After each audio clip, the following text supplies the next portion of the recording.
Everybody, कैसे हैं आप सब। हम लोग शुरुआत करने वाले अपने अगले टॉपिक की, जिसका नाम है companies cost records and audit rules 2014।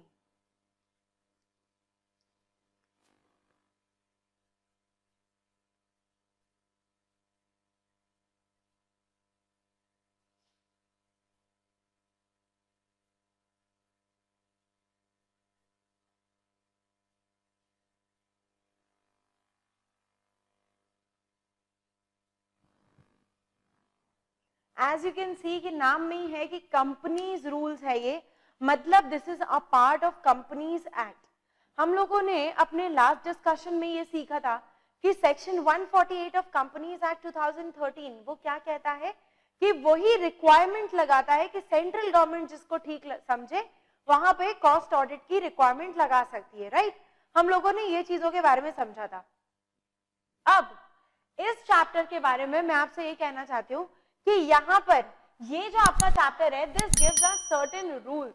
और रूल्स किस चीज के हैं? कॉस्ट रिकॉर्ड्स के बारे में है और कॉस्ट ऑडिट के बारे में ये रूल्स हैं, ठीक है। 2014 में ये रूल आए हैं, टाइम टू टाइम अमेंड हुए हैं 2015 में।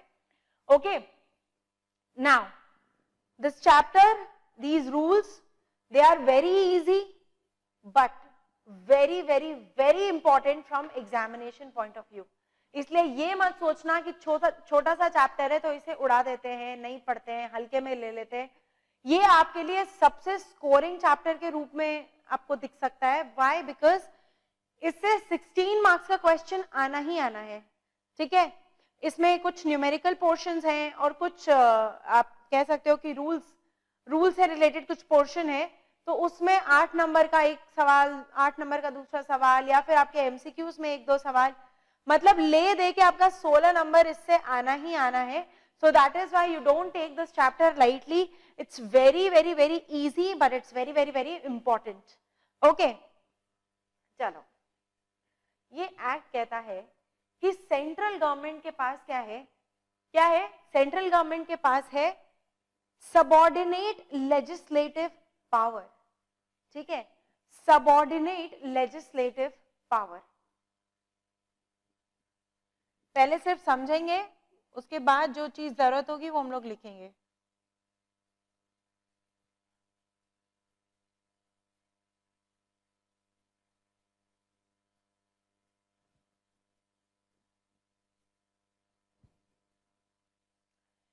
So it says that CG has subordinate legislative power। मतलब होता है subordinate legislative power का कि जब किसी एक्ट में, किसी लेजिस्लेशन में सेंट्रल गवर्नमेंट को कोई पावर दी जाती है, ठीक है। आप समझ रहे हो, सारे एक्ट कौन पास कर रहा है? सेंट्रल गवर्नमेंट ही पास कर रही है। और उसी एक्ट में पावर किसको दी गई है? सेंट्रल गवर्नमेंट को ही दी गई है टू मेक सर्टेन रूल्स। तो इसे हम कहते हैं सबऑर्डिनेट लेजिस्लेटिव पावर। तो इसी के तहत हमारे पास ये companies cost records and audit rules हैं। Now these rules deal with two parts. One is cost records and the other one is cost audit। मतलब किन कंपनियों के लिए, किन ऑर्गेनाइजेशंस के लिए कॉस्ट रिकॉर्ड मेंटेन करना है, ठीक है, कैसे मेंटेन करना है, उसके बाद किन पे कॉस्ट ऑडिट एप्लीकेबल हो जाती है, कौन ऑडिट करेगा, क्या प्रोसीजर होगा, ये सारी चीजें इस रूल्स में डिस्कस की गई हैं। Not a lot about cost auditor, कि कॉस्ट ऑडिटर कौन हो सकता है, इसके डिस्क्वालिफिकेशंस क्या हैं, ये वो, ये सारी चीजें नहीं। बट हाँ, कॉस्ट ऑडिटर कब अपॉइंट होना चाहिए, वो कितने दिन में काम कर देगा, वो किन चीजों को ध्यान देगा, ये सारी चीजें इन रूल्स में डिस्कस की गई हैं। चलो, ये जो रूल्स है हमारे पास, companies cost records and audit rules, इसमें कितने रूल्स हैं? इसमें सिर्फ 6 रूल्स हैं, ठीक है, सिर्फ और सिर्फ 6 रूल्स हैं। So we are going to begin with these। सबसे पहला जो आपका रूल है, पहले सिर्फ मेरी बात समझते जाएंगे, फिर हम लोग किताब से पढ़ेंगे, जो जरूरी होगा वो हम लोग अपने नोट्स में लिखेंगे। ओके, सबसे पहला रूल है सिर्फ और सिर्फ इसके नाम के बारे में कि the name of these rules is companies cost records and audit rules 2014 and it came in effect from 30th of June 2014। तो इसके कुछ प्रोविजंस 30 जून 2014 से ही लागू हो गए थे, बाकी कुछ जनवरी 2015 से लागू हो गए थे। ठीक है, तो सिर्फ इतना ही है आपका rule number 1, that is definition and commencement. Sorry, rule number 1 is title and commencement. Rule number 2 deals with certain definitions. Definitions है यहाँ पे, आपको कुछ नए शब्द सीखने को मिलेंगे, दैट इज सेटा, that is CETA, central excise tariff act. तो सेंट्रल एक्साइज टैरिफ एक्ट और मैम इसका क्या रिलेशन है? देखो, अब यहां से हमारा एक्चुअल रियल डिस्कशन शुरू होता है, प्लीज ध्यान देना शुरू करो। चलो,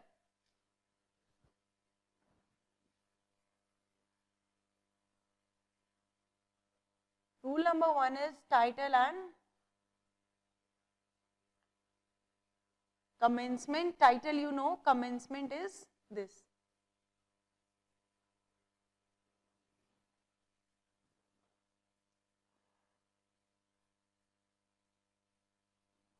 Rule 2 deals with certain definitions.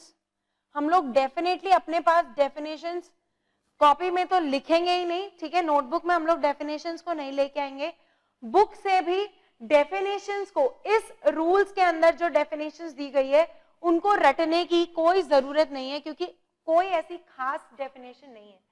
यहाँ पे डेफिनेशन दी गई है कि सेटा क्या है, कॉस्ट ऑडिटर क्या है, उसके बाद आपका कॉस्ट ऑडिट रिपोर्ट क्या होती है, कॉस्ट रिकॉर्ड्स क्या होता है, इंस्टीट्यूट किसे कह रहे हैं, सारी बहुत आम सी डेफिनेशन है, ठीक है, इसलिए इन पे ध्यान देने की जरूरत नहीं है। मैं यहाँ पे बताने जा रही हूँ आपको कि ये जो एक सेटा करके एक बात की गई है यहाँ पे, this central excise tariff act, ठीक है, तो कई जगह आप देखोगे कि लिखा है कि हेडिंग्स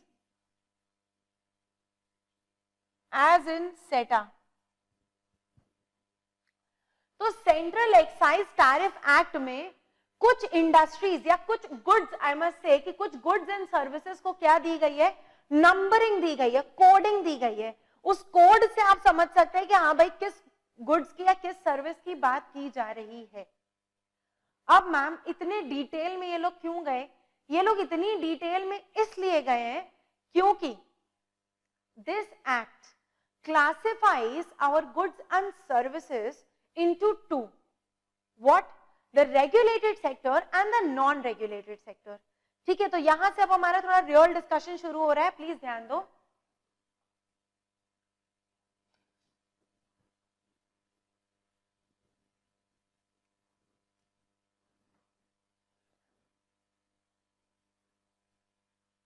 तो एक टेबल दी गई है, इस रूल में एक टेबल दी गई है, उस टेबल के दो हिस्से हैं, the A part and the B part, the A part and the B part. Table के दो हिस्से हैं, A part and the B part, या फिर इसको बोल सकते हैं टेबल ए टेबल बी, ठीक है।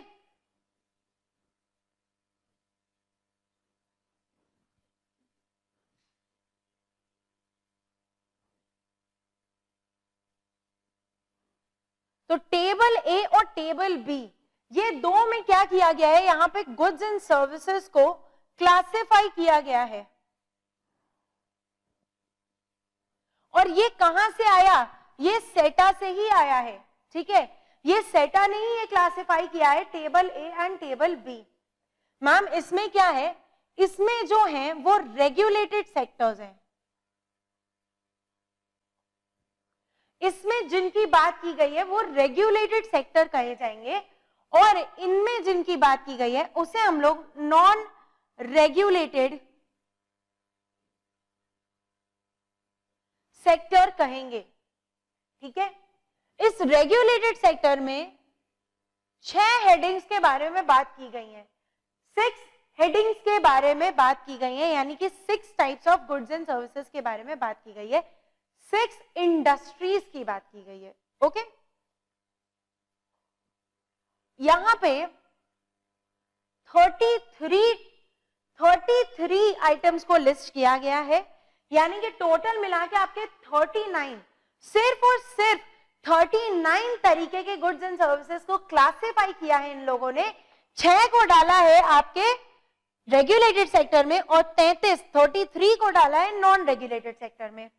ये 6 कौन से हैं?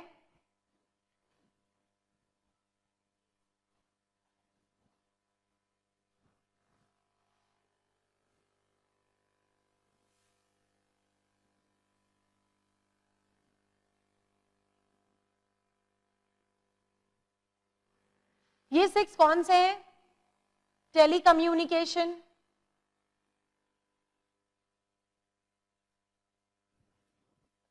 पेट्रोलियम एंड गैस,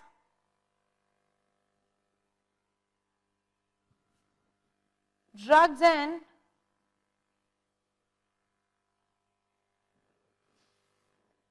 फार्मास्यूटिकल्स, ठीक है, then is your fertilizers, one more that I am forgetting, sugar and industrial alcohol, ये आपका लास्ट है,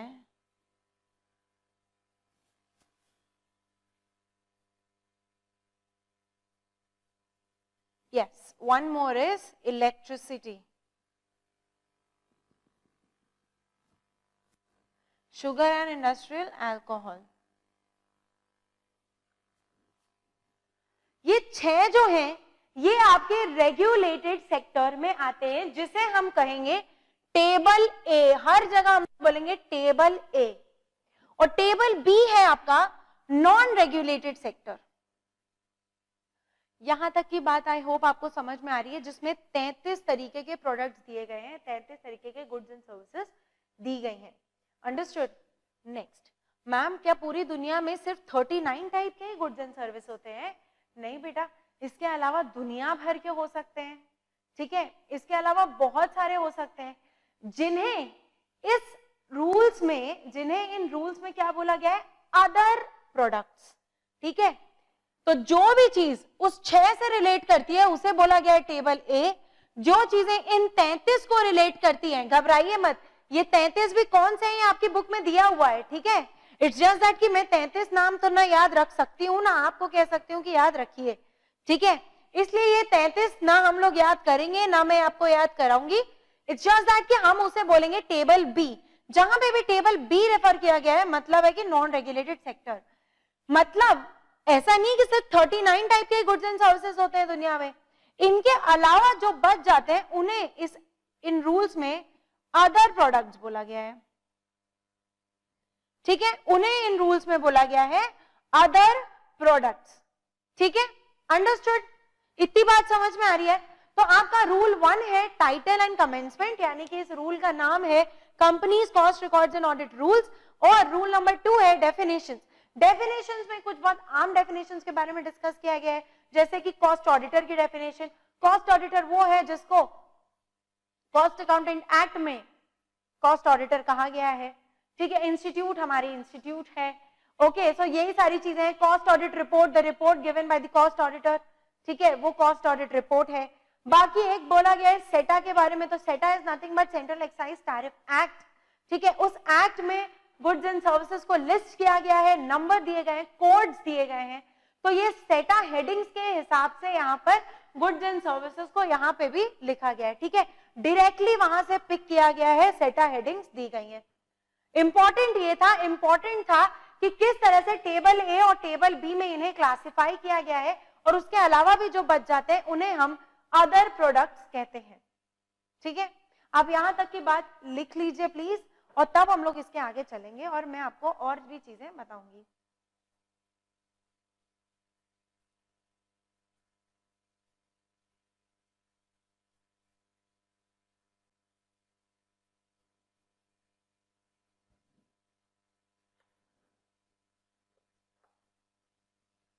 चलो,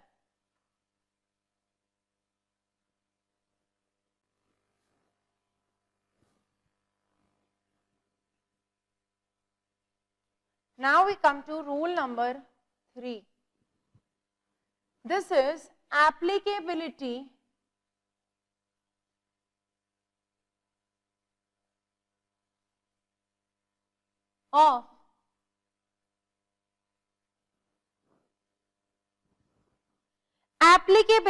of cost records.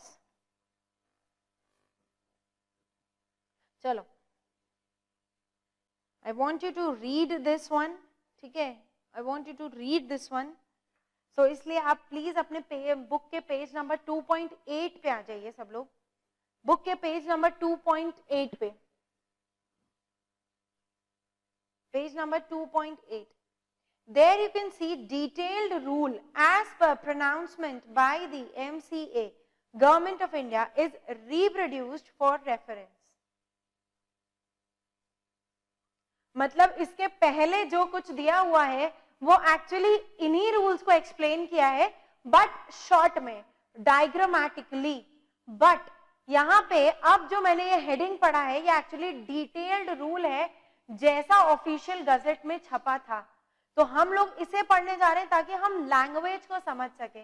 डायग्रामेटिकली आप अपने पास खुद ही बना लोगे अगर एक बार बात समझ में आ गई तो, बट डायग्रामेटिकली पढ़ने से क्या होता है, बेसिक अंडरस्टैंडिंग में कुछ डाउट्स रह जाते हैं जो कि एक्ट से पढ़ने से या फिर ओरिजिनल टेक्स्ट पढ़ने से क्लियर होते हैं. ठीक है, तो चलो हम लोग शुरू करें.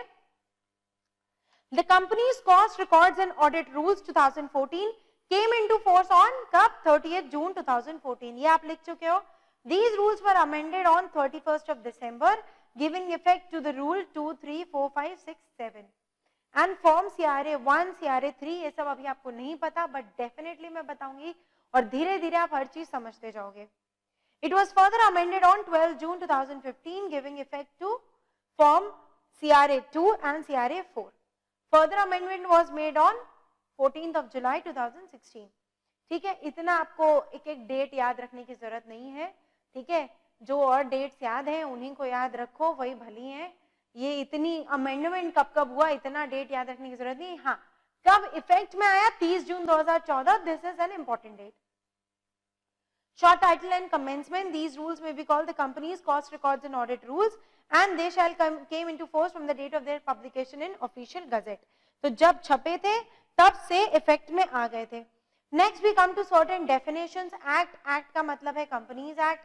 Central Excise Tariff Act heading यानी कि SETA heading means the heading as referred in the additional notes in the first schedule of SETA. This we have discussed. Cost accountant in practice कौन हुआ, कोई भी कॉस्ट अकाउंटेंट जो कि cost and works accountant act में define किया गया है. नेक्स्ट कॉस्ट ऑडिटर, जो भी कॉस्ट अकाउंटेंट इन प्रैक्टिस जिसे बोर्ड अपॉइंट कर दे वो कॉस्ट ऑडिटर है. ये सारी चीजें एग्जाम के पॉइंट ऑफ व्यू से इंपॉर्टेंट नहीं है, बात आगे बढ़ानी है इसलिए पीछे का क्लियर कर रही हूँ. Cost audit report means the duly signed cost auditors report on the cost records examined and cost statement which are prepared as per these rules, including attachment, annexures, qualifications or observations attached with or included in such report.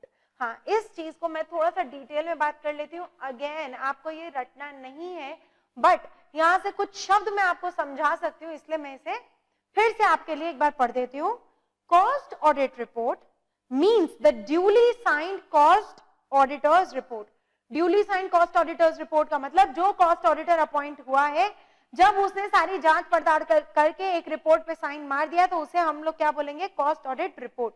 Cost audit report के साथ क्या क्या लगने को बोला रहा है, यहाँ पे बोल रहा है कि आपको एनेक्सर्स लगाने पड़ सकते हैं. ठीक है, ऑब्जर्वेशन देनी पड़ सकती है, आपकी रिपोर्टिंग देनी पड़ सकती है, क्वालिफिकेशंस देने पड़ सकते हैं. मतलब जो भी आपने cost records and statements, cost records and statements क्या हो गए, कॉस्ट रिकॉर्ड्स वो होते हैं जो कि अभी हम लोग यहाँ पे पढ़ेंगे. फॉर्म CRA 1 होता है, that is for maintenance of cost records. ठीक है, जिसमें सारे कॉस्ट की आप कह सकते हो ब्रेकेज की डिटेल दी होती है. तो उसे समझना और कॉस्ट के स्टेटमेंट्स को समझना, उस पर जांच पड़ताल करना और फिर उसकी ऑथेंटिसिटी पे रिपोर्ट देना, ये आपकी कॉस्ट ऑडिट रिपोर्ट होती है. Cost records mean the books of accounts relating to utilisation of material, labour and other items of cost. Form means a form annexed and institute means the institute of cost accountants of India.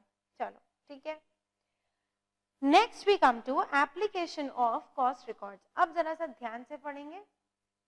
For the purpose of subsection 1 of section 148 of the act. ठीक है, जिसे हम लोगों ने आपके last session में पढ़ा था. ठीक है, जिसमें सबसेक्शन 1 में क्या कहा था कि सेंट्रल गवर्नमेंट के पास ये पावर है कि जिन्हें वो ठीक समझे, ठीक है, as per the prescribe rules, जिन्हें वो ठीक समझे उन पे वो कॉस्ट रिकॉर्ड मेंटेन करने की रिक्वायरमेंट इम्पोज कर सकते हैं। ठीक है, तो कहने का मतलब यही था कि भाई जैसा इन रूल्स में लिखा है यहीं से सेंट्रल गवर्नमेंट को ये पावर आती है कि सेंट्रल गवर्नमेंट उन कंपनियों पे कॉस्ट रिकॉर्ड्स मेंटेन करने की ऑब्लिगेशन अप्लाई कर सकती है। For the purpose of subsection 1 of section 148 of the Act, the class of companies including foreign companies defined in clause 42 of section 2 of the Act, Act कौन सा? Companies Act, engaged in the production of goods and services or providing services specified in the table below. ठीक है, तो table के ही क्या portions हैं? Table A, table B. Table के क्या दो पार्ट्स हैं? ए और B, having an overall turnover from all its products and services. Can you please underline for me? ठीक है, वहां पे अंडरलाइन करके चलो। Having an overall turnover, having an overall turnover from all को जरा बड़ा सा सर्कल मार दो, its products and services of rupees 35 crores or more during the immediately preceding financial year shall include cost records for such product or service in their books of accounts. और उसके आगे फिर आपके वो दोनों टेबल दिए, table A and table B, जिसे हम लोग अपने पास डिस्कस कर चुके हैं। ठीक है, तो भाई रूल 3 क्या कहता है?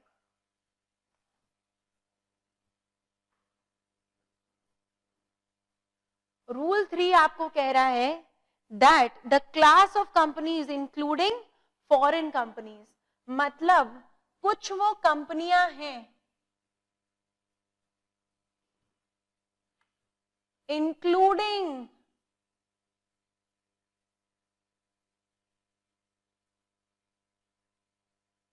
Foreign companies. तो फॉरेन कंपनीज कौन होती है? जो इनकॉर्पोरेटेड आउटसाइड इंडिया हो बट जिनकी वर्किंग इंडिया में चल रही हो। हर जो दुनिया की कंपनी हमारे देश के बाहर हुई है उसी को हम फॉरेन कंपनी बोल के उस पर रिक्वायरमेंट नहीं लगा देंगे।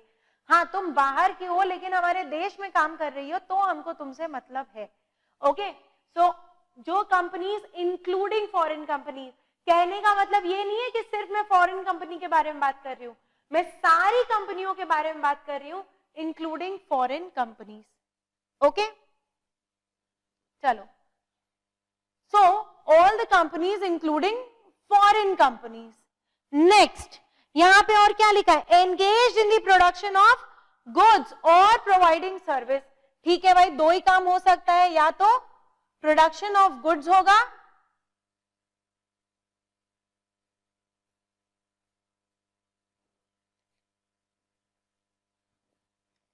या फिर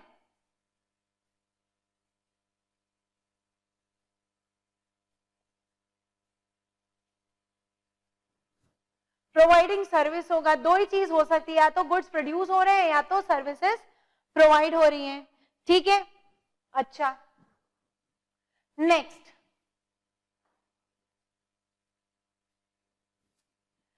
अब यहां पे कंडीशन क्या दी है? Specified in the table below. ठीक है, specified in the table below, engaged in the production of goods or providing services specified in the table below। सबसे ज्यादा बड़ी चीज जो आपको यहां पे ध्यान रखनी है वो ये है,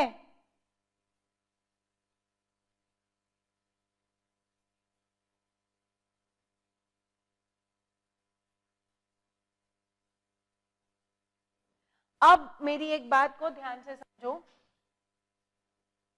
मैंने क्या बताया? टेबल ए में कितने टाइप के गुड्स एंड सर्विसेज हैं? 6, ठीक है, जो कि रेगुलेटेड सेक्टर है। टेबल बी में कितने हैं? 33, जो कि नॉन रेगुलेटेड सेक्टर है। टोटल कितने हुए? 39। क्या मैम दुनिया में सिर्फ 39 टाइप के गुड्स या सर्विसेज हैं क्या? नहीं, दुनिया में बहुत सारे हैं। उन्हें हम क्या बोल रहे हैं? उनमें से 39 को हमने छांट दिया, बाकी को हमने अदर में डाल दिया। मतलब ये मेरे पास एक टोटल था। Try to understand. This is the total goods and types of services available in the world, ठीक है ना। दुनिया में इतने types of goods and services हैं, जिनमें से कुछ हमने टेबल में स्पेसिफाई किए,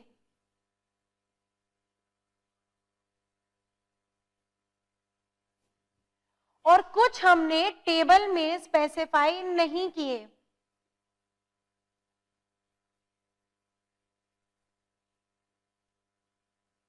जिनमें से कुछ हमने टेबल में स्पेसिफाई किए, कुछ हमने टेबल में स्पेसिफाई नहीं किए।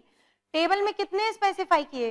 39, जिसमें कि टेबल ए में किए 6 और टेबल बी में कितने किए? 33। और अदर फिर कितने भी हो सकते हैं, इन्हें हमने क्या कह दिया? Other product. ओके, अब एक बार हम लोग इसी रूल को फिर से पढ़ेंगे। प्लीज हर चीज को अगर खुद से तोड़ के पढ़ने लगोगे, खुद की खुद बात समझ में आ जाएगी। फिर से ध्यान से पढ़ेंगे। For the purpose of subsection 1 of section 148 of the Act, the class of companies, including foreign companies defined in clause 42 of section 2 of the Act, engaged in the production of goods or providing services specified in the table below, having an overall turnover from all its products and services. अब फिर से क्या समझ में आई बात कि यहां पे हम लोग कह रहे हैं कि आप उन कंपनियों को देखना, द क्लास ऑफ कंपनीज आप कौन सी देखोगे? क्लास ऑफ कंपनीज आप वो देखोगे जो टेबल में स्पेसिफाई की गई हैं, ठीक है। मतलब हम लोगों ने क्या किया है, यहाँ पे क्या कहा जा रहा है कि सेक्शन 148 के सब सेक्शन 1 के लिए जहां पे ये बोला गया था कि सेंट्रल गवर्नमेंट के पास ये पावर है कि वो कुछ कंपनियों पे cost accounting and auditing requirements apply कर सकती है। तो वो कुछ कंपनियां कौन सी हैं? विच आर दोस कुछ कंपनीज? दोस कुछ कंपनीज आर दीज, ठीक है। जो स्पेसिफाइड इन द टेबल है वो कुछ कंपनीज है, ठीक है। अच्छा, ये जो कंपनीज हैं ये इन्हीं गुड्स एंड सर्विसेज के प्रोडक्शन में है। क्या मैम ये इसके अलावा भी और गुड्स एंड सर्विसेज प्रोड्यूस कर सकती हैं? ऑफ कोर्स कर सकती हैं, ठीक है ना। एक कोई बहुत बड़ी कंपनी है, वो अपने पास टेबल ए का भी प्रोडक्ट प्रोड्यूस करती है, टेबल बी का भी प्रोडक्ट प्रोड्यूस करती है और उसके अलावा अदर प्रोडक्ट्स भी प्रोड्यूस करती है, ठीक है। तो हम लोगों को क्या करना है, यहाँ पे हम लोगों को जो कॉस्ट ऑडिट की रिक्वायरमेंट लगानी है वो इन्हीं लोगों के लिए लगानी है, ठीक है। अब कॉस्ट रिकॉर्ड्स की रिक्वायरमेंट, अब यहाँ पे बोला गया है as specified in the table, ठीक है, हैविंग एन एनुअल टर्नओवर। तो annual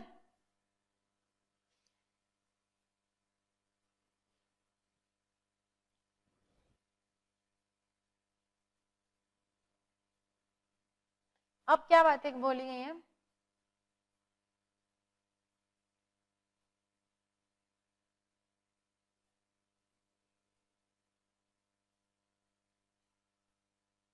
overall turnover, okay,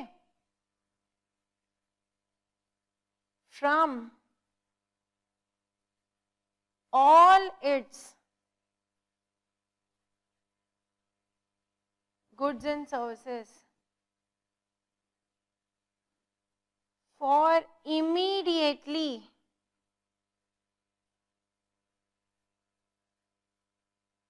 preceding financial year, ठीक है।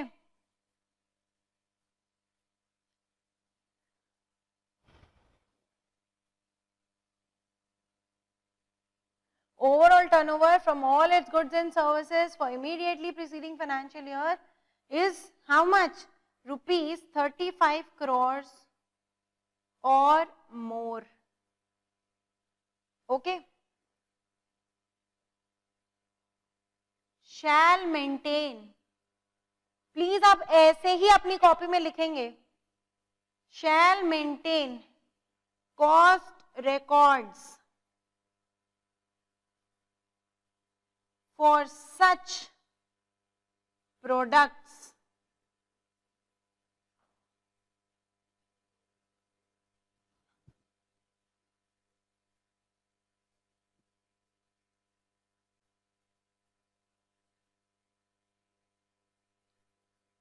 For such products and services.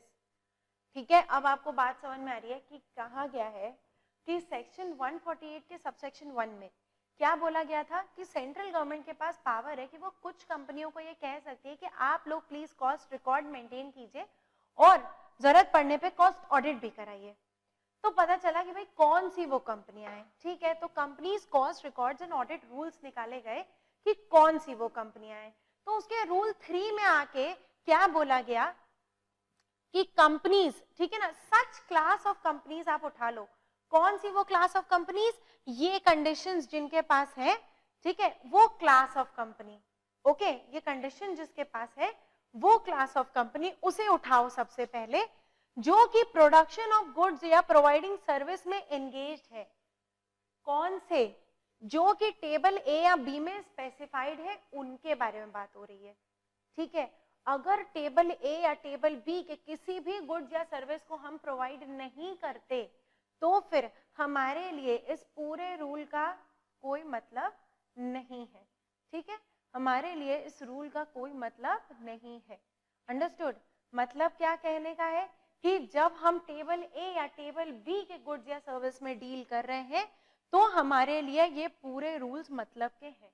So the production of goods and services as specified in the table. तो अब जो table में, table A या table B में जो गुड्स या सर्विसेज लिखे गए हैं उन्हीं के बारे में बात हो रही है। ठीक है, बट जब उनके बारे में बात करें, मतलब आपने इंडस्ट्री तो वो पकड़ ली जो टेबल ए या टेबल बी में एंगेज थी, बट अब जो सबसे बड़ी मेरी कंडीशन है कि उनका overall turnover from all it's goods and services for immediately preceding financial year should be rupees 35 crore or more.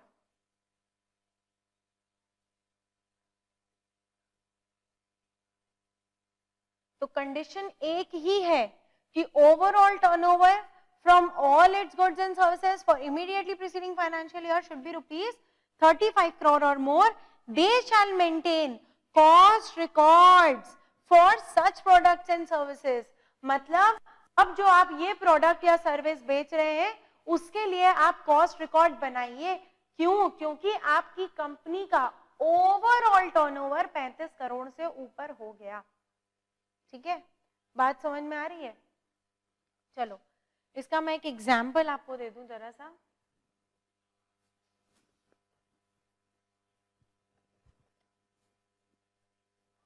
Confuse होने की जरूरत नहीं है।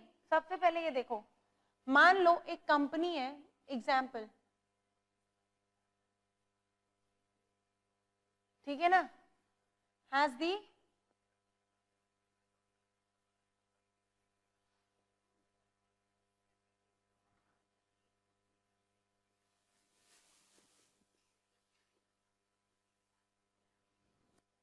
एक कंपनी का ये डेटा है एज ऑन 31 मार्च 2021। ओके, क्या डेटा है?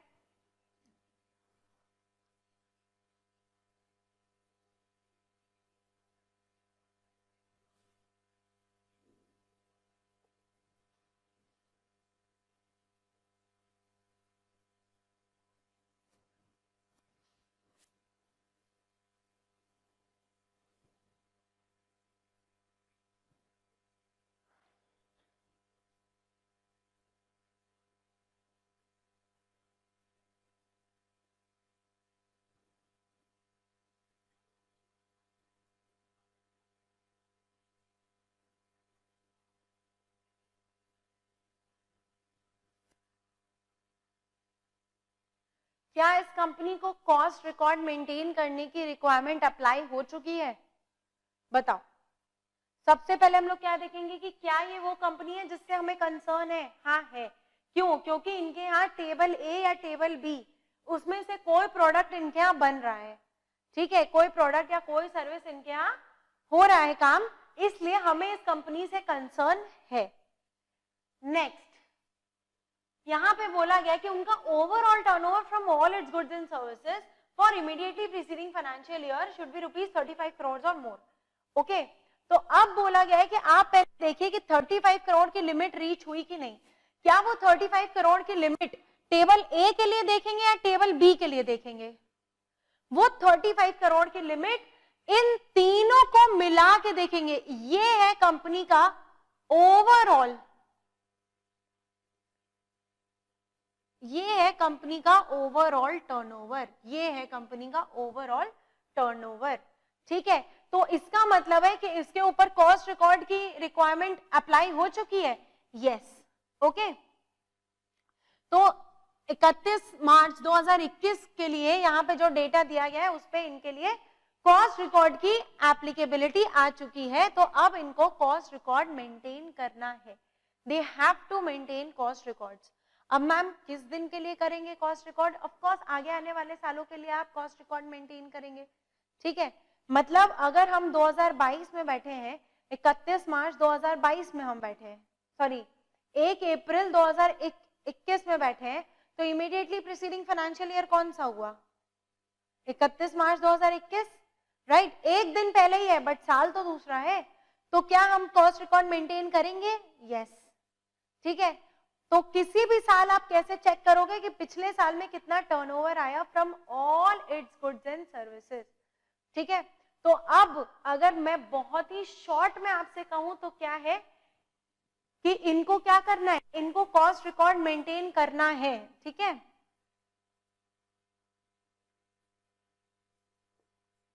मेंटेन कॉस्ट रिकॉर्ड्स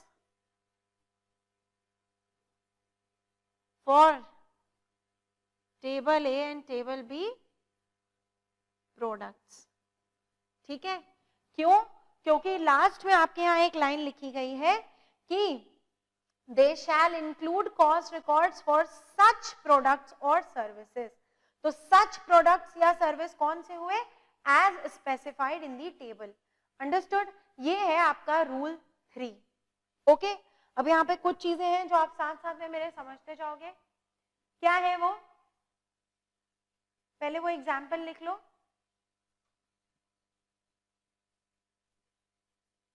अच्छा ठीक है, पहले इसके साथ साथ टेबल 4 भी समझ लेते हैं, फिर मैं कुछ चीजें आपको शॉर्ट में लिख पाती हूँ।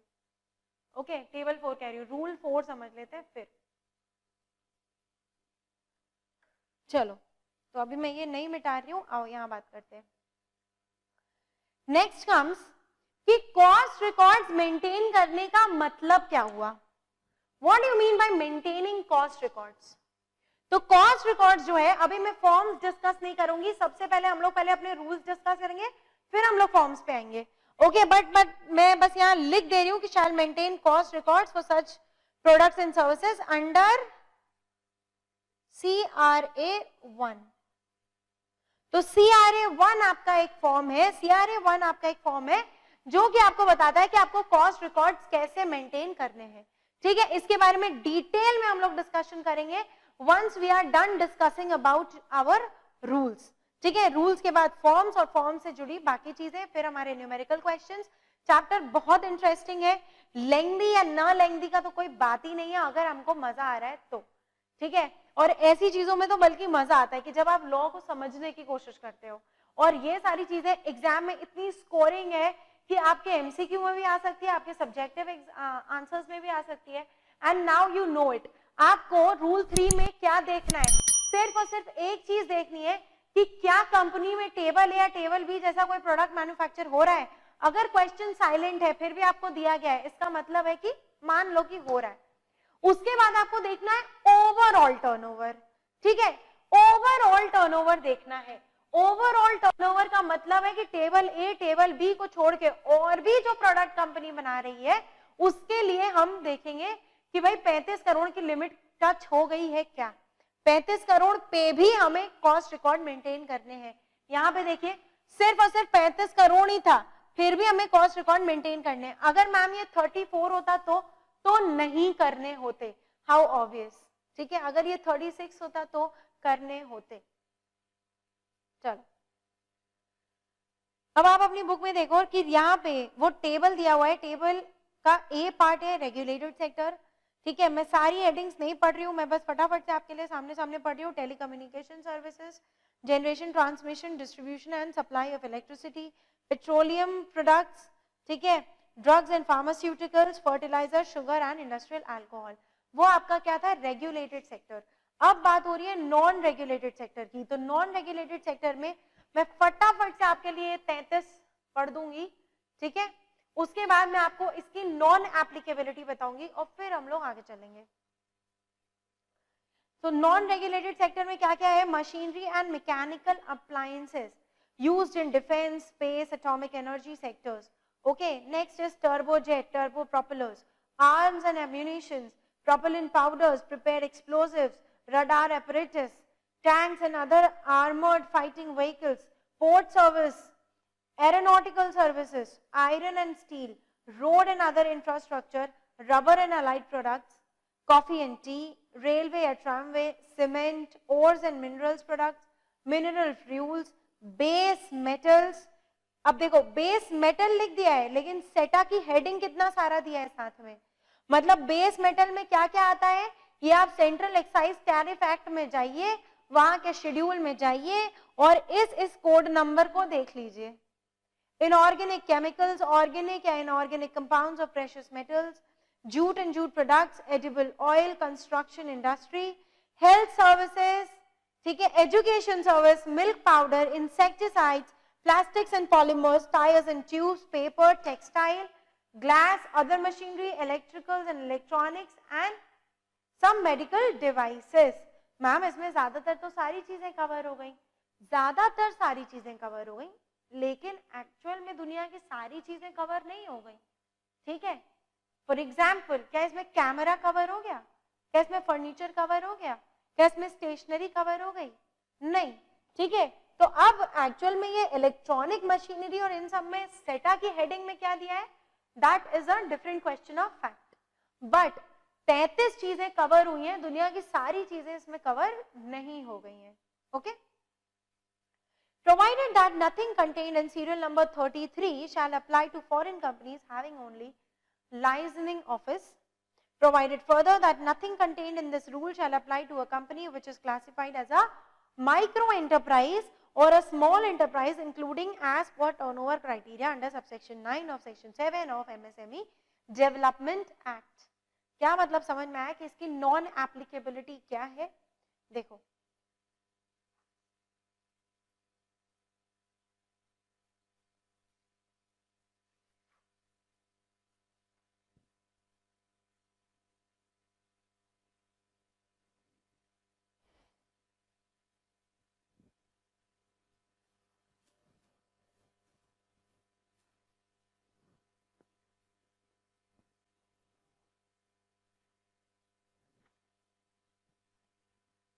चलो, तो इसी के आगे आप लिख सकते हो अपने एग्जाम्पल के आगे नॉन एप्लीकेबिलिटी, ठीक है, हेडिंग वही है, रूल 3।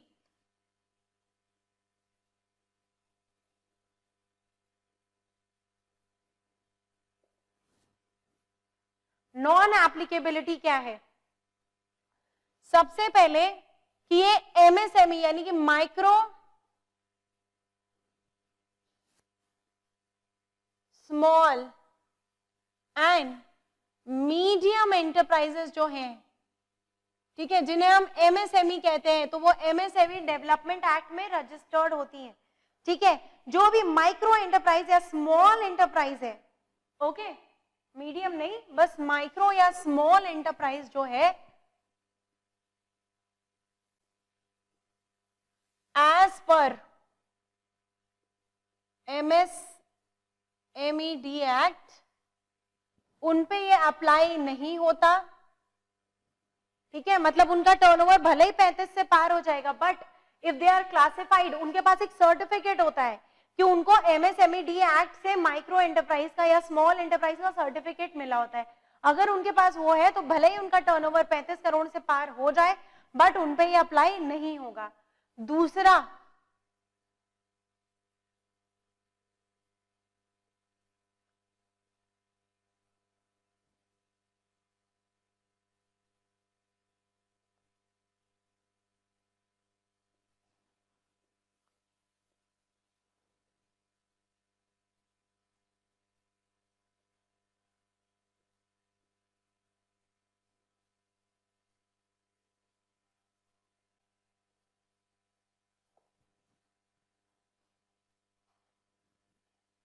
ठीक है, दूसरा कौन है, सारी फॉरेन कंपनियों पे सारी बातें अप्लाई होती हैं, बट जो फॉरेन कंपनियां टेबल बी के नंबर 33 में डील कर रही हैं, मतलब जो ये कुछ मेडिकल डिवाइसेस सप्लाई कर रही हैं, जैसे कि cardiac stent, drug eluting stent, catheter, I can't even pronounce, catheters, intraocular lenses, bone cements, heart valves, बाप रे शरीर में कितना कुछ लगता है मुझे नहीं पता, ठीक है, लेकिन यहाँ पे ये जो 20 चीजें स्पेसिफाई की हैं नंबर 33 ऑफ टेबल बी, अगर कोई फॉरेन कंपनी इन चीजों में डील करती है और उसका इंडिया में सिर्फ एक लाइजनिंग ऑफिस है, लाइजनिंग क्या होता है कि मतलब आपको खाली अपने लोगों के साथ नेटवर्क बनाने के लिए, ठीक है ना, कहते हैं ना बनाए रखने के लिए, अगर यहाँ पे एक ऑफिस सेटअप किया गया है आपने, तो फिर उस पे ये कॉस्ट रिकॉर्ड्स के रूल अप्लाई नहीं होंगे। मतलब यहाँ पे कोई फंक्शनल ऑफिस नहीं है, कोई गुड्स या सर्विस मैन्युफैक्चर नहीं हो रही है, बस एक लाइजनिंग ऑफिस है कि हल्का मुल्का काम चलता रहे, कम्युनिकेशन होती रहे, ठीक है ना, अगर कंपनीज एक्ट का कोई कम्युनिकेशन होना है तो वो बस वहां चली जाए। तो अगर ऐसा कोई है फॉरेन कंपनी, तो उस पे कॉस्ट रिकॉर्ड्स का ये रूल अप्लाई नहीं होगा, भले ही उसका टर्नओवर 35 करोड़ से ऊपर हो, ठीक है। So that is about your non applicability. पहली नॉन एप्लीकेबिलिटी किस पे, कोई माइक्रो या स्मॉल एंटरप्राइज जो कि एमएसएमई एक्ट में क्लासिफाई की गई है। दूसरा, कोई फॉरेन कंपनी जो कि टेबल बी के आर्टिकल 33 में डील कर रही हो, बट उसका सिर्फ इंडिया में लाइजनिंग ऑफिस हो और कुछ भी नहीं, कोई फंक्शनल ऑफिस नहीं, तो उस पे रूल 3 अप्लाई नहीं होगा। तो आपका बहुत इंपॉर्टेंट रूल यहाँ पे खत्म हो रहा है, रूल नंबर 3। अब अगर आपको एक लाइन में समझना है तो सिर्फ इतना है कि कॉस्ट रिकॉर्ड उसे मेंटेन करना है जिसका ओवरऑल टर्नओवर 35 करोड़ से ऊपर है, ठीक है। टेबल ए या टेबल बी में उसके गुड्स या सर्विस लिस्टेड है और उसका टर्नओवर 35 करोड़ से ऊपर है, सिर्फ उन्हीं लोगों से आपको कंसर्न है। अंडरस्टूड? चलो next we come to rule number 4।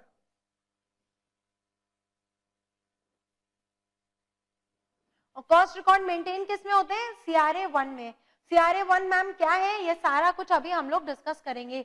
CRA 1, CRA 2, CRA 3 and CRA 4, ये चारों क्या है, इंपॉर्टेंट है ऑफ कोर्स आपके लिए, हम लोग डिटेल में इसे डिस्कस करेंगे once we are done discussing the rules.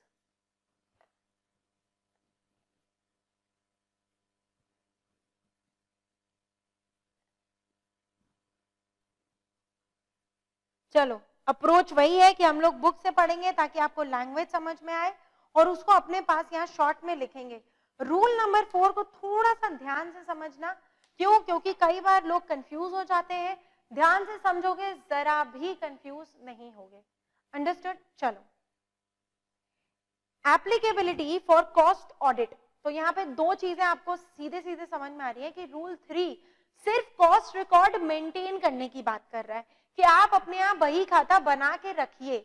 Rule number 4 उसके आगे की बात कर रहा है कि आप अपने यहाँ बही खाता बना लिए, चलिए अब समय पड़ने पे इसकी ऑडिट भी होगी, ठीक है।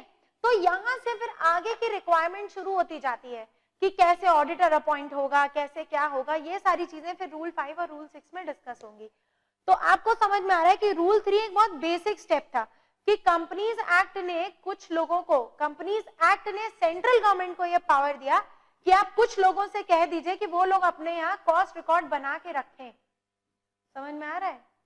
ठीक है, कंपनीज एक्ट ने सेंट्रल गवर्नमेंट को बोला कि आप कुछ लोगों से कह दीजिए कि वो अपने यहाँ कॉस्ट रिकॉर्ड बना के रखें। That was rule 3।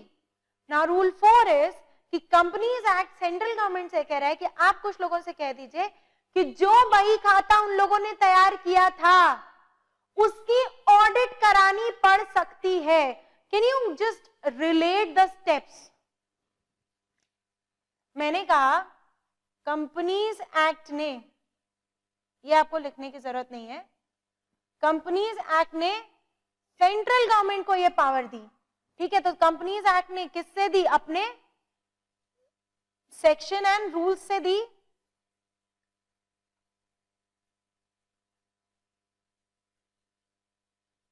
अपने सेक्शन एंड रूल्स से ये पावर दी किसको? सेंट्रल गवर्नमेंट को, जिसको हम लोगों ने सबसे पहले ही क्या बोला था?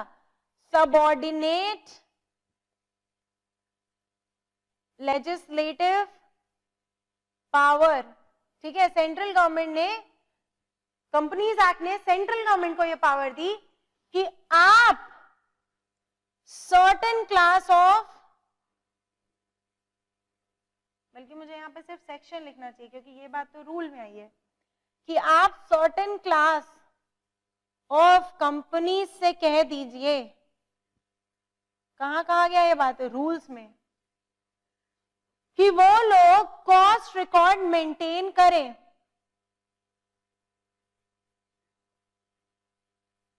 कि वो लोग कॉस्ट रिकॉर्ड्स मेंटेन करें। ये बात रूल 3 में बोली गई।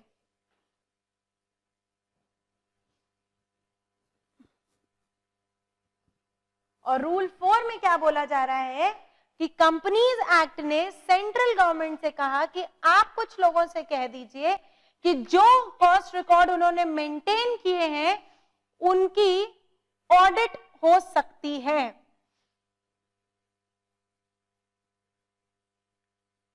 उनकी क्या हो सकती है, ऑडिट हो सकती है। तो ये बात कहां की गई है, रूल 4 में की गई है। Now we are not going to miss any step, बात को ध्यान से समझ लो, बहुत ही आसान सी बात है। Next, first, applicability of cost audit. Every company, अब ध्यान से पढ़ेंगे, ठीक है, पढ़ते पढ़ते में आपको बात समझ में आ जाएगी, आप खुद ही अपना फ्लो चार्ट बना लोगे। Flow chart is not a very important thing, understanding something is an important thing. Life में क्या है ना, 2 तरीके के अप्रोच है किसी भी एग्जाम के लिए। एक है कि सिर्फ ऐसा पढ़ो कि नंबर आ जाए, दूसरा है कि ऐसा पढ़ो कि नंबर झक मार के आ जाए, मतलब आप एक प्रोफेशनल बनने के लिए पढ़िए। 2 अप्रोच होते हैं।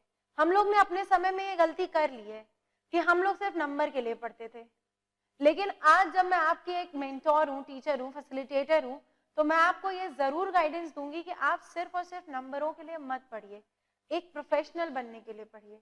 जब आप एक प्रोफेशनल बन जाएंगे तो आपके पास हर एक्ट जो है ना वो डायग्रामेटिक फॉर्म में नहीं दिया होगा, ये लैंग्वेज लिखी होगी। इस लैंग्वेज को समझने की जब टेंडेंसी डेवलप होगी तब आप एक अच्छे प्रोफेशनल बनेंगे। If you will always look for the shortcuts कि ठीक है यार कहीं से इसका एक डायग्रामेटिक रिप्रेजेंटेशन मिल जाए, कहीं से कुछ फ्लो चार्ट मिल जाए, कहीं से कुछ मिल जाए, ठीक है, और आप एक्ट से अपने आप को बचाना चाहेंगे, तो somewhere or the other you will just, you will not be able to excel that much in your profession. So I will give you diagrams and flow charts and notes and everything as I have been giving in all my sessions, in all my classes to all my students. But those charts, those diagrams, those notes, those things apply right before the examination. ठीक है, बात समझ में आ रही है? मैं class में जरूर किताब पढ़ाती हूँ, ये मत समझना कि मैम किताब पढ़ने से कैसे बचे, that is a wrong approach, I can never encourage it. Okay, किताब पढ़ने से बचोगे तो बहुत दूर तक नहीं जा पाओगे। सारे नोट्स लो, शॉर्ट में लिखो, that is very important, but that is important when you are preparing for your exams.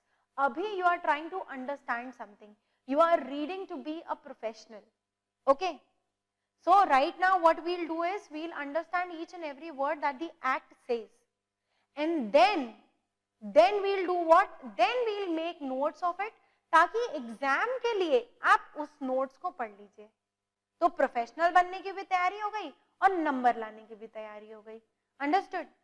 अगर मैंने आपको मैंने आपको अभी बताया ही कि जहां से हम लोगों ने पढ़ना चालू किया है अपने पास पेज नंबर 2.8 से, उसके पहले इन्हीं रूल्स का क्या दिया गया है, डायग्रामेटिक रिप्रेजेंटेशन ही दिया हुआ है।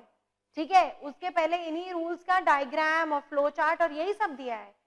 I could have done that कि मैं सिर्फ आपको वही पढ़ा दूं और ये एक्चुअल जो एक्ट है आपका वो छोड़ दूं, बट आई प्रेफर्ड कि आप मेरे साथ साथ एक्ट पढ़िए ताकि आपको लैंग्वेज समझ में आए। ओके, चलो, applicability of cost audit, first point, every company specified in item A of rule 3।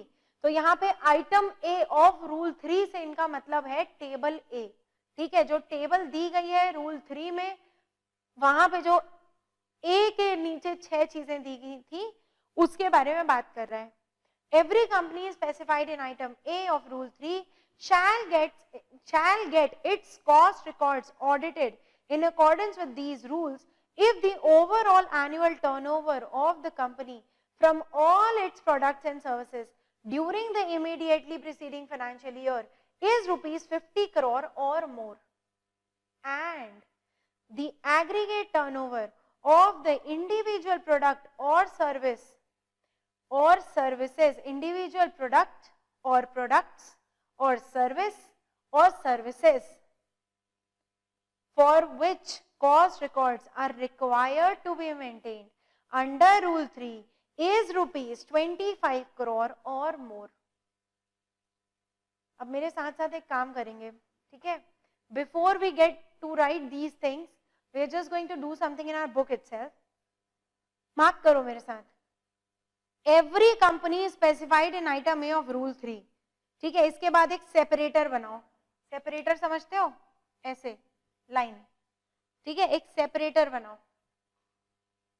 जैसे लिखा है ना, every company specified A in rule 3, ठीक है, उसके बाद एक ऐसी लाइन बनाओ, that is separator.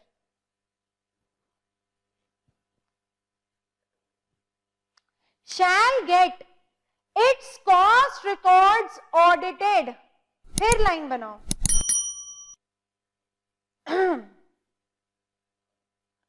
In accordance with these rules, क्या मतलब समझ में आया कि हर कंपनी जो कि टेबल ए में दी गई है, हर कंपनी जो कि आइटम ए ऑफ रूल 3 में दी गई है, उसको क्या करना है?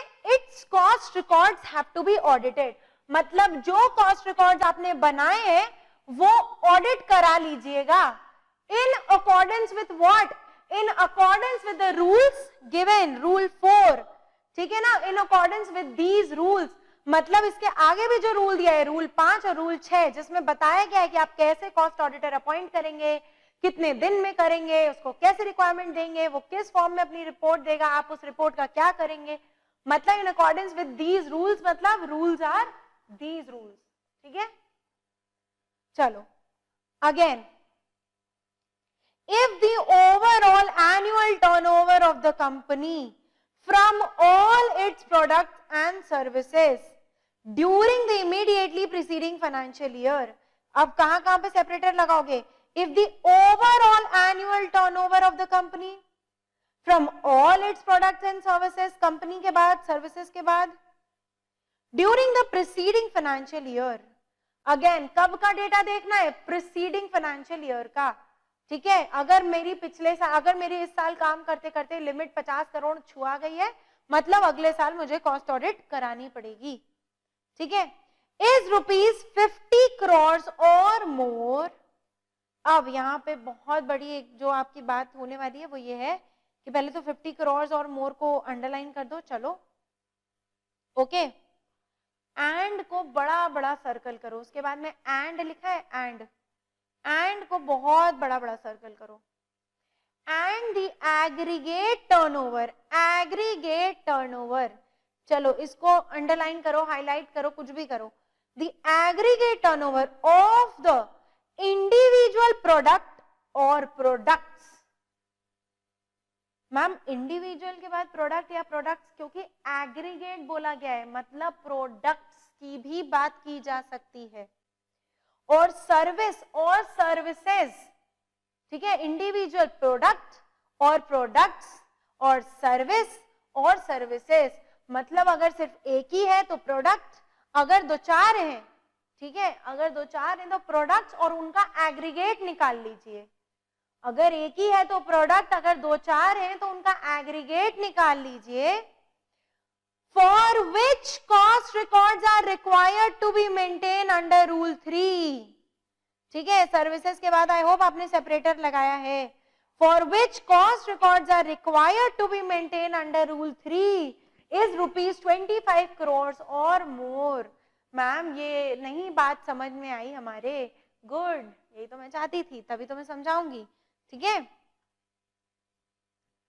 चलो हम लोगों ने यहाँ पे क्या सीखा था कि कॉस्ट रिकॉर्ड मेंटेन करेंगे, जिसमें हम लोगों को दो चीज देखने से मतलब है कि क्या कंपनी में टेबल ए या टेबल बी की कोई चीज मैन्युफैक्चर हो रही है, प्रोडक्शन ऑफ गुड्स या प्रोवाइडिंग ऑफ सर्विस हो रहा है जो कि टेबल ए या टेबल बी से कंसर्न करता हो। अच्छा, उसके बाद क्या उसका overall turnover more than equal to 35 crore है? हाँ भाई, ओवरऑल टर्नओवर देखते समय आप कुछ भी देख लेना, ए भी देख लेना, आप बी भी देख लेना, आप अदर प्रोडक्ट भी देख लेना, आप कुछ भी देख लेना, ठीक है। फिर हम लोगों ने सीखा कि ठीक है भाई, अगर ऐसा है तो उनसे कॉस्ट रिकॉर्ड मेंटेन करा दीजिए, बट कॉस्ट रिकॉर्ड किसके लिए मेंटेन कराइए? For such goods and services. Such goods and services कौन सी होती हैं? जो टेबल ए या टेबल बी में दी गई हैं। मतलब कॉस्ट रिकॉर्ड आपने किसका मेंटेन कराया है? सिर्फ इन दोनों का कराया है। याद है हमारे एग्जाम्पल में ए तो खाली 1 करोड़ बन रहा था, बी वाला 9 करोड़ बन रहा था, अदर प्रोडक्ट 25 करोड़ बन रहा था। इस अदर प्रोडक्ट का ही तो वेटेज सबसे ज्यादा था, बट टर्नओवर क्योंकि टच हो चुका था, तो भी हम कह रहे हैं कि कॉस्ट रिकॉर्ड सिर्फ इसका बनाओ, हमको इससे मतलब है। हाँ, तुम ओवरऑल एक बड़ी कंपनी हो गए हो इसलिए हम तुम्हारे पास आए हैं, बट कॉस्ट रिकॉर्ड तो हमें बस इनका चाहिए और किसी का नहीं चाहिए। बात समझ में आ रही है? तो मतलब कॉस्ट रिकॉर्ड हमने वैसे भी किसका मेंटेन कराया था? टेबल ए या टेबल बी का ही कराया था। ओके, ये बात समझ में आ रही है? ये बात हम लोग डिस्कस कर चुके हैं। चलो, अब मैं ये जरा मिटा रही हूं और मैं अपना रूल 4 लिखने जा रही हूं।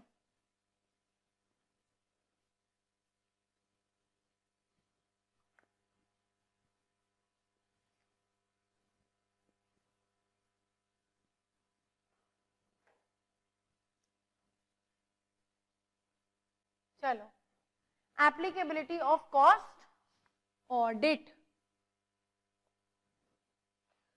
ये जो कॉस्ट ऑडिट की एप्लीकेबिलिटी है ये किस तरीके से है? ये पहले ही 2 तरीके से है।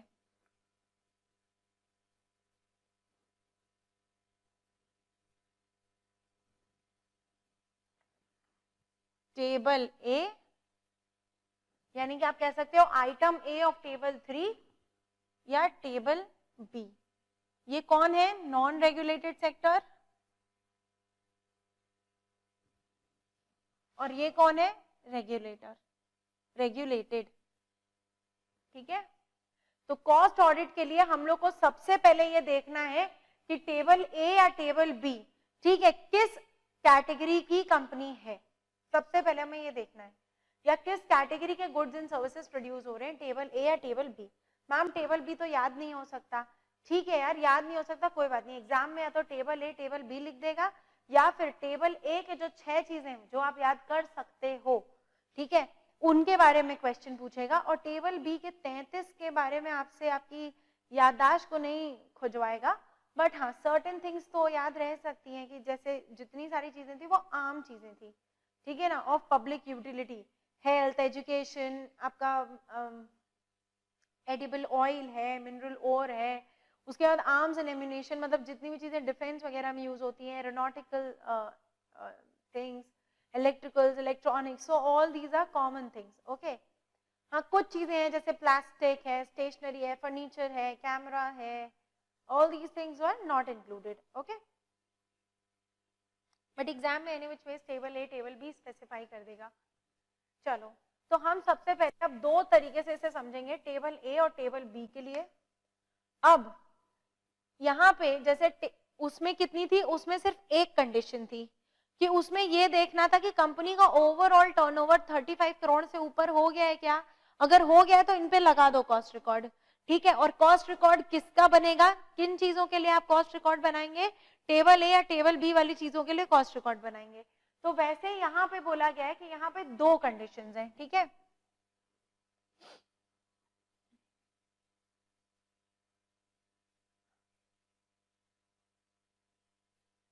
Two conditions.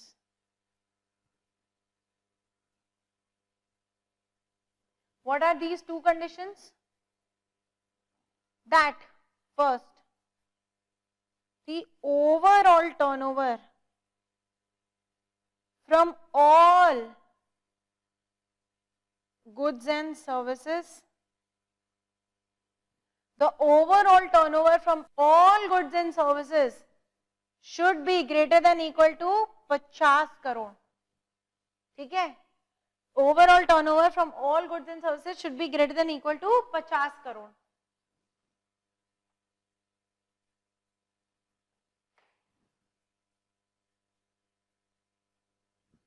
ओके, अभी आप मत लिखिएगा, अभी प्लीज समझिएगा। फिर वहां पे लिखा है एंड का मतलब प्लस, एंड का मतलब कि ये और कंडीशन नहीं है, ये दूसरी कंडीशन है, ठीक है। दो कंडीशन जब सेटिस्फाई होंगी तभी कॉस्ट ऑडिट लगेगा, अदरवाइज नहीं लगेगा। तो दूसरी बात यहां पे लिखी है कि टर्नओवर फ्रॉम गुड्स या services for which cost records are maintained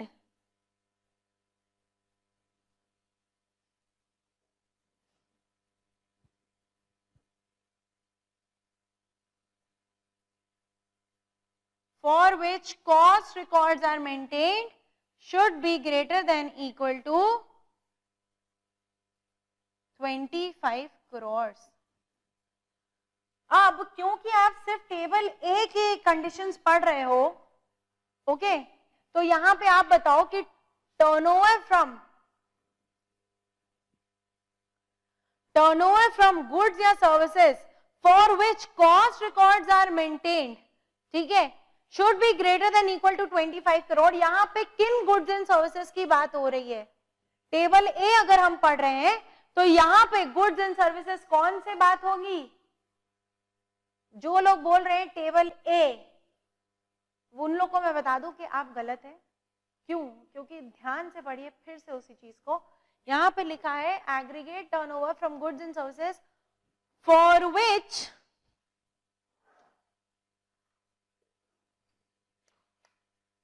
which cost records are maintained under rule 3। मतलब है कि टेबल ए और टेबल बी, मतलब है टेबल ए और table B.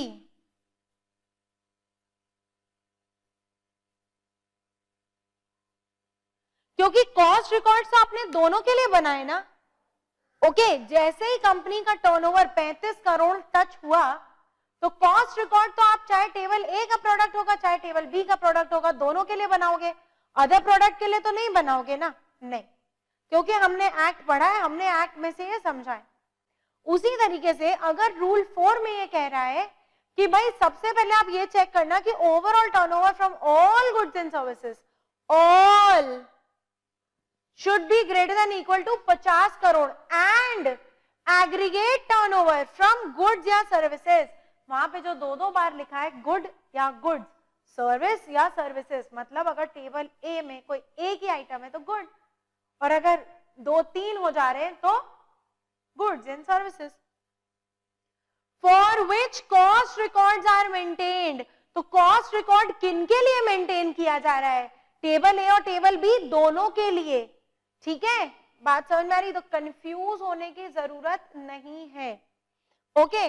So this limit should be greater than equal to 25 crore. अब आप एक बार अपना ये जो पॉइंट नंबर 1 है वो फिर से पढ़िए, और अब आप बताइए कि आपको क्या इसमें कोई भी डाउट लग रहा है अपनी बात समझने के बाद? Every company specified in item A of rule 3 shall get its records audited.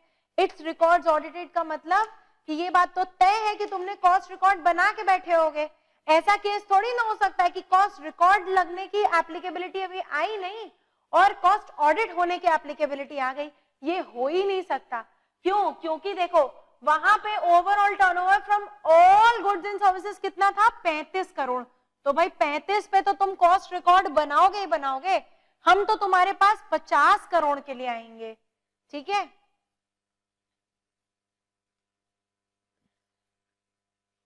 In accordance with these rules, if the overall turnover of the company from all its products and services during the immediately preceding financial year is rupees 50 crores or more, and the aggregate turnover of the individual product or products or services for which cost records are required to be maintained under rule 3 is rupees 25 crore or more, अगर ये दो condition fulfil हो जाती है तो बताइए क्या होगा?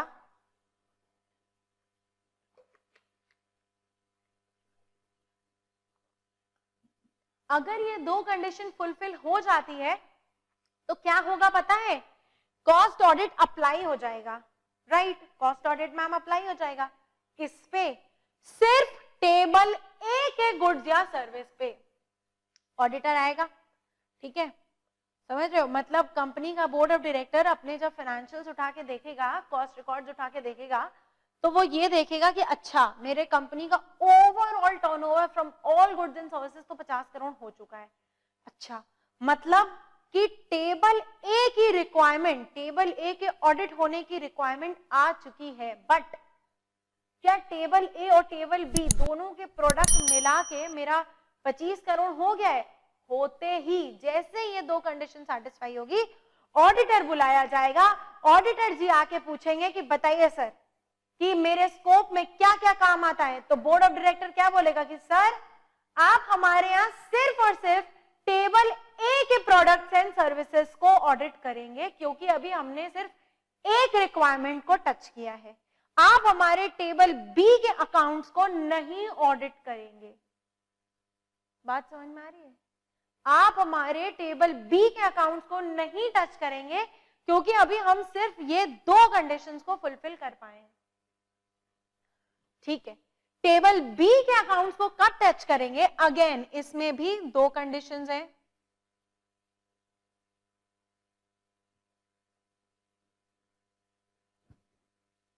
पहली कि overall turnover from all goods and services, overall turnover from all goods and services should be greater than equal to 100 crores, ठीक है।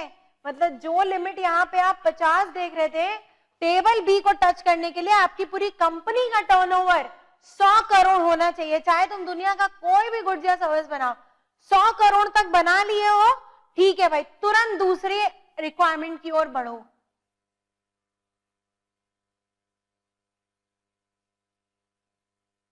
और क्या है दूसरा रिक्वायरमेंट? दैट टर्नओवर फ्रॉम, अब फिर से वही बात आ जाती है, गुड्स या services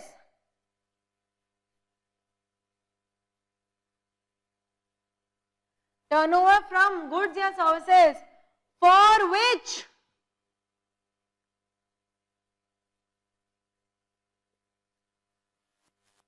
cost records are to be maintained,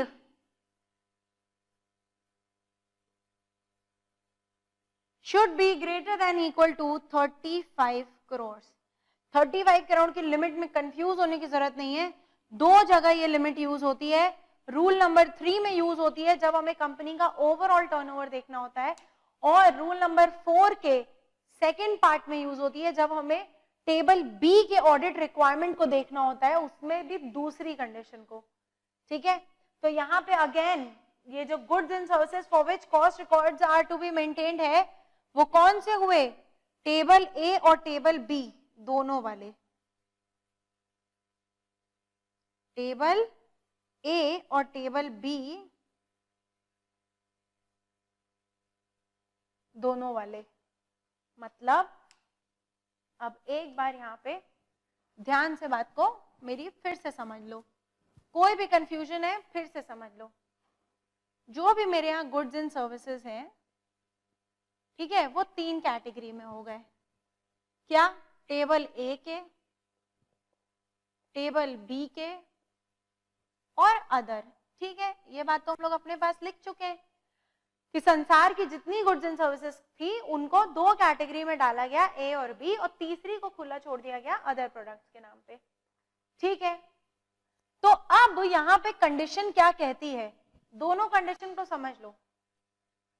condition कह रही है कि रिकॉर्ड्स तो मेंटेन कर लोगे, जैसे ही ये टोटल तुम्हारा 35 हो जाए, रिकॉर्ड तो मेंटेन कर ही लेना, ठीक है। 35 करोड़ होते ही रूल 3 अप्लाई हो जाएगा, रिकॉर्ड मेंटेन कर लेना, ओके। रूल 4 कहता है क्या कि क्या तुम्हारा ये 50 करोड़ हो गया है टोटल?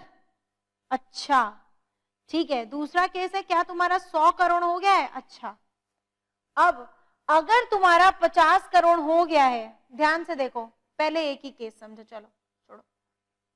अगर तुम्हारा ये टोटल 35 से बढ़ के 50 तक आ गया है, मतलब कॉस्ट ऑडिट लग सकती है।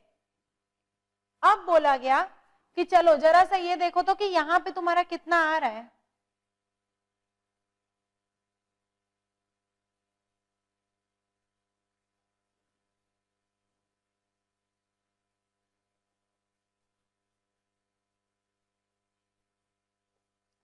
ठीक है, ये टर्नओवर है। क्या टोटल टर्नओवर 50 हो गया? हाँ हो गया। ठीक है, तो एक कंडीशन तो सेटिस्फाई हो गई, कंडीशन 1 सेटिस्फाई हो गई। कंडीशन 2, कंडीशन 2 थी कि जिसके लिए आपने कॉस्ट रिकॉर्ड मेंटेन किया है, इन दोनों के लिए आपने कॉस्ट रिकॉर्ड्स मेंटेन किया था। क्या यहां से जो एग्रीगेट टर्नओवर है वो आपका 25 या उसके ऊपर हो गया है? हाँ हो गया है। ठीक है, तो A प्लस बी वाले एग्रीगेट टर्नओवर 25 हो गया है। ठीक है, कंडीशन 2 भी फुलफिल हो गई है। अब आप ऑडिटर को बुलाइए और उनसे कहिए कि इसकी ऑडिट कर दें। अब आप ऑडिटर को बुलाइए और कहिए कि इसकी ऑडिट कर दें। ठीक है, बात समझ में आ रही है? सेम केस अप्लाइज कैसे? अगर मेरा ये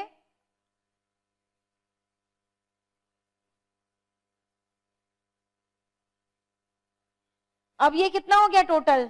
100।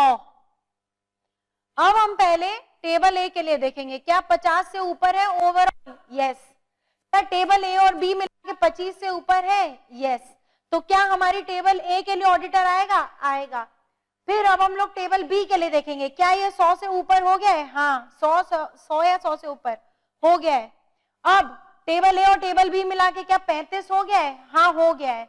तो अब क्या होगा? दोनों कंडीशन फुलफिल हो गई। अब जब ऑडिटर आएगा तो वो इन दोनों की ऑडिट करेगा, अभी भी इसकी ऑडिट नहीं करेगा, वो उन दोनों की ही ऑडिट करेगा। ठीक है, बात समझ में आ रही है? ठीक है, यहां तक समझ में आ रहा है? चलो, चाहो तो ऐसे ही लिख लो और नहीं तो आप चाहो तो इसको एक नॉर्मल टेबल बना के लिख सकते हो। मैं बता देती हूँ कैसे। अभी मैं आपको एक एग्जाम्पल क्वेश्चन कराऊंगी और तब ये हमारा सेशन खत्म होगा, इसलिए एग्जाम्पल क्वेश्चन तक ध्यान रखो। ठीक है, मैं नेक्स्ट सेशन में रूल 5, रूल 6 और हमारे एनेक्सियर्स डिस्कस करूंगी। ठीक है, सो पे वेरी मच अटेंशन। अभी बस हम एक एग्जाम्पल करने जा रहे हैं ताकि आपको सारी बातें क्लियर हो जाए। ओके, चलो जरा सा ये लिख लिए हो तो बताओ, मैं आगे बढ़ूं।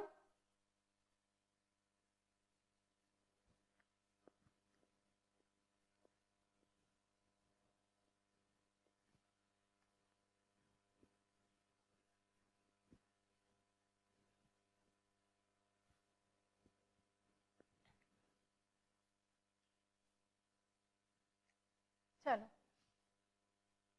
टेबल ए के लिए, टेबल बी के लिए सरकार चाहती है कि बस ये जो 39 प्रोडक्ट्स एंड सर्विसेज है ना, बस इन्हीं की हमें कॉस्ट की जानकारी और ऑडिट मिल जाए तो बहुत है हमारे लिए। इसलिए वो लोग अदर प्रोडक्ट्स के बारे में बात ही नहीं करते हैं, बस अदर प्रोडक्ट्स को लिमिट के लिए जोड़ते हैं। उसके कॉस्ट रिकॉर्ड्स और उनकी ऑडिट से सरकार को कोई मतलब नहीं है। ठीक है,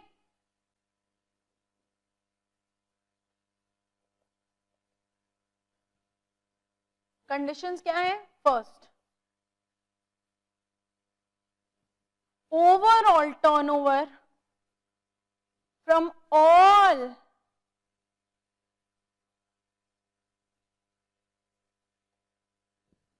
goods and services। ठीक है, टेबल ए के लिए कितना होना चाहिए? 50 करोड़। टेबल बी के लिए कितना होना चाहिए? 100 करोड़। और दूसरी चीज, एग्रीगेट टर्नओवर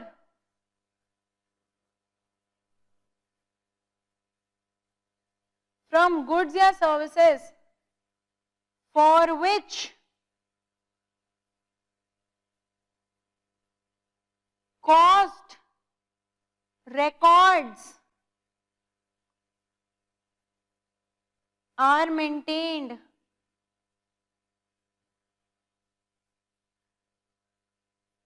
यानी कि A प्लस बी वाले, ठीक है, तो वो कितना होना चाहिए, यहाँ पे 25 करोड़ छूते ही और यहाँ पे 35 करोड़ छूते ही। क्या कभी ऐसा हो सकता है कि कॉस्ट रिकॉर्ड की रिक्वायरमेंट लगी, जैसे यहाँ पे कॉस्ट ऑडिट की रिक्वायरमेंट लगी, लेकिन फिर भी ऑडिटर को बुला के बोले सिर्फ टेबल ए का ऑडिट करो जाओ? क्या कभी कॉस्ट रिकॉर्ड्स में ये हो सकता है कि कॉस्ट रिकॉर्ड की रिक्वायरमेंट लगी और हम किसको, अकाउंटेंट को बुला के बोले कि ऐसा है कि सिर्फ टेबल ए के रिकॉर्ड्स प्रिपेयर करना और किसी का करना मत? ये हो ही नहीं सकता। क्यों? क्योंकि रूल में लिखा है कि जैसे ही आपका 35 करोड़ से ऊपर हो जाए ओवरऑल टर्नओवर, आप सच गुड्स एंड सर्विसेज के लिए कॉस्ट रिकॉर्ड बनवाइए। मतलब बनवाएंगे आप दोनों के लिए, लेकिन ऑडिट किसकी होनी है, इसके लिए एक सेकंड कंडीशन भी डाली गई है। Understood?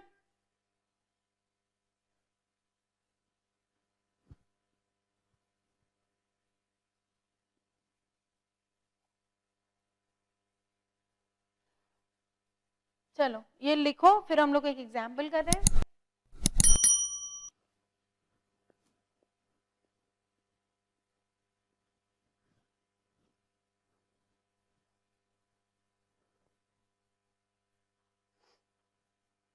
Okay, so I hope you have written this.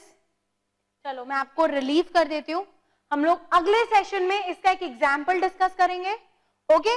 और हम लोग इसकी नॉन एप्लीकेबिलिटी के भी बारे में समझेंगे। There is a lot to read in this अभी, ओके? बट आई होप कि आपको इतना समझ में आ गया है।